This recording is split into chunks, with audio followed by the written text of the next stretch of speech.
அப்போ யோசிக்கிறாங்க, ஐயா மதியம் ஒரு உணவு போடலாம், ஒரு வேளை சோறு போட்டா பிள்ளைய சாப்பிட்டு படிக்குங்க தெம்பான்னு.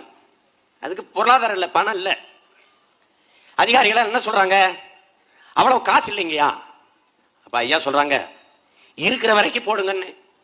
இல்லைன்னா சொல்லுங்க, நான் மடியேந்தி ஊர் ஊரா மக்கள்கிட்ட பிச்சை எடுத்துக்கொண்டாரு, நம்ம பிள்ளைகளை படிக்க வச்சிருவோம், நம்ம பிள்ளைகள் படிச்சுட்டா இந்த நாட்டை காப்பாற்றிட மாட்டாங்களா என்று சொல்ற. பிச்சை புகினும் கற்கை நன்று என்ற வார்த்தைக்கு இணங்க பிச்சை எடுத்தேனும் தன் நாட்டு மக்களை படிக்க வைத்து விட வேண்டும் என்று நினைத்த ஒரு தலைவன் இந்த நாட்டில் பெருந்தலைவர் காமராஜ் தான். தெருவுக்கு தெருவு குடிப்பாகங்களை திறந்து குடிக்காத்த கூட்டத்துக்கு இடையிலே தெருவுக்கு தெரு பள்ளிக்கூடங்களை திறந்து படிக்க வைத்த மேதை நமது ஐயா காமராஜ் என்பதை நாம் மறந்து விடக்கூடாது. இன்னைக்கு ஐயா அப்துல் கலாம நம்ம பேசுறோம். அவரு கண்டுபிடிச்ச அணுகுண்டை வெடிச்சுதான் இந்தியா வல்லரசுன்னு பீத்திக்கிட்டு இருக்குது.